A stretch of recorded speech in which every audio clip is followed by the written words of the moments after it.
How you doing, YouTube? Matt, Massive Beer Reviews, back with yet another mystery beer. Yeah, how about that? This one comes courtesy of Steven. Thank you very much, brother. He sent this off with some non-mystery beers and a whole bunch of mystery beer goodness. And it was kind of oddly hodgepodge together. Some were wrapped in kind of cardboardy stuff. This one's wrapped in that kind of napkin that you get in high school.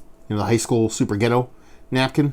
So yeah, no idea what I'm about to drink. And that's the whole point of the mystery beers. People wrap beers up.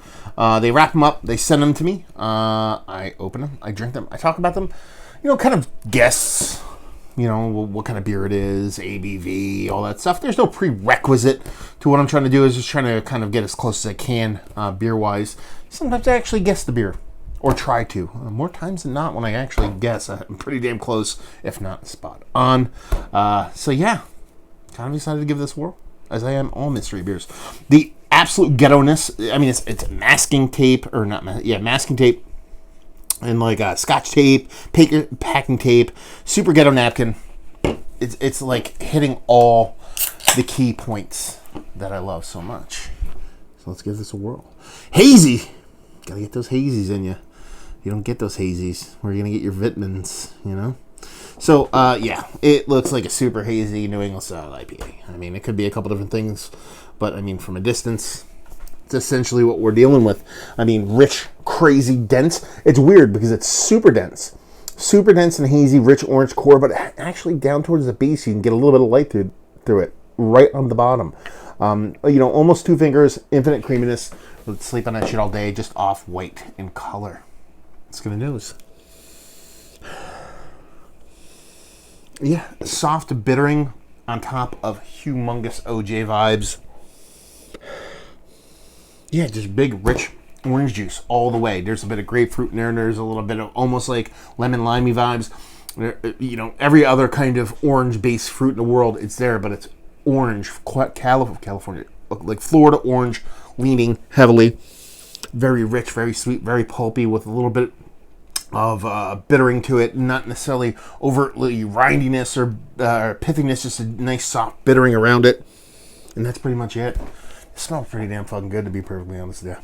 Cheers.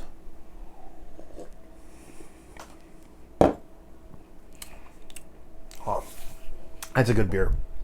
That's a really good beer. You know, it's got this, just OJ for days. OJ for fucking days. It's just rich, dense, multi-layered, thick, with 4 C's kind of OJ. It's like pulpy OJ without the actual physical bits and pieces of pulpiness. That's how it's coming off of that rich, sweet orange juice. That nice, enough pithiness involved in it to kind of balance off a bit of the sweetness of the orange juice vibes it's giving in itself. So it's always like so akin to orange juice. It's just like that. Beautiful, creamy, dense mouthfeel. Nice, slightly green, not over the top bittering component, but it's got this nice kind of, it's not danky green, it's not like weed pulling green, it's not vegetal green, it's just not just straight, just generic green, like hop pellet greeniness.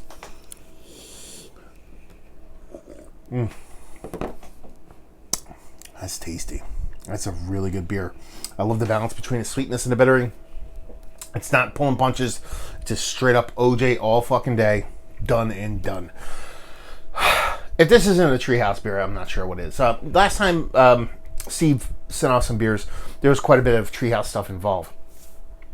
This time he sent off some unwrapped Treehouse beers, and he talked about, you know, kind of working more like the shelfie range for a lot of the beers.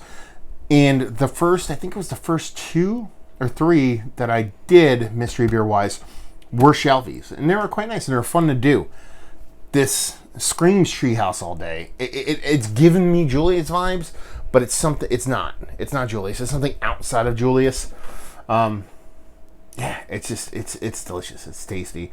It's somebody's. I didn't even talk about ABV or anything. It's somebody's 7.2% OJ heavy, orange juice heavy. So 7.2. No. 7.2, a little bit higher maybe? No, let's go 7.2. Virgining, right on the edge of a single and double IPA. OJ for days kind of beer that I'm guessing is essentially a Treehouse beer. So let's see if we can unwrap this sucker. Get a little masking tape off the top here. A little masking tape off the bottom. And then we pull this little sucker off. It's not, man. This is okay. This is Relic Brewing, man. Good by you dudes. Fortnite. It is a 7.2 suck it percent Simcoe Mosaic India Pale Ale. This is really good stuff. This is if this be a shelfie, and it's 10. What's the date on that sucker? Not that it really matters. It looks like 10/03, which this puts us at a month and a half old. It's still fucking delicious. That's a really good beer. That is a really good beer. It gave me those Treehouse vibes for days. Like I said, there was something to it that it wasn't Julius, but it had very Julius-esque kind of vibes to it. And yeah. Simcoe Mosaic India Pale Ale. Cool. I like the label, actually. I just got done playing Uncharted 4 repeat. I beat it before, but I'm on the pirate kick right now. So I kind of digging that label, like it. Is what it is. But yeah, this is a killer beer. If this is a shelfie, I don't know how Relic kind of rolls with what they do. But if this is a shelfie, you pick it up off the shelf. You just pick this shit up. It's fucking delicious. And like I said, it is somebody's version. When I said somebody's version of Julius, I was assuming it was kind of a tweaked version of something that Treehouse is doing. But this tastes like something Relic's like, okay, let's make our version of Julius. They did it because, like I said, it wasn't Julius, but it was close enough to give me those vibes. There you go. If this is, I don't know, maybe Steve or somebody up there can chime in. If you don't wait in line for this, if you can pick this up off a shelf, then you don't need to wait in line for Julius anymore because it's that good. I think it's that good. It's fucking fantastic. I love it. God damn. I'm about it, Relic. So yeah, let's talk about it. Anything else to say? Bitter and kind of each sip you a little bit more, so that's really nice. Let's talk about it. Is it one of the better, single IPAs that I've had as of late? Actually, yeah. Shelfier be damned, regardless, whatever you want to call it. It's pretty damn tasty stuff. It might not be the best one I've ever had, but it's pretty damn good. And you know my love for Julius, so if I'm kind of throwing it in that realm, putting it in that box, then it's worthy. Value and availability, no idea. Somebody chime in and leave you with, if you like what we like this beer, guess what? I'll give you one guess what I'm going to say. If you like Julius. Now, if you like OJ and you want it in beer form, you're going to get it here. You're going to get bitterness with it, so it's not one of those drop out all bitterness kind of beers. So you're going to get a nice balanced bitterness with it, which is a welcoming sight, and just super tasty, super drinkable. I like this beer a lot. Hot damn. There you go.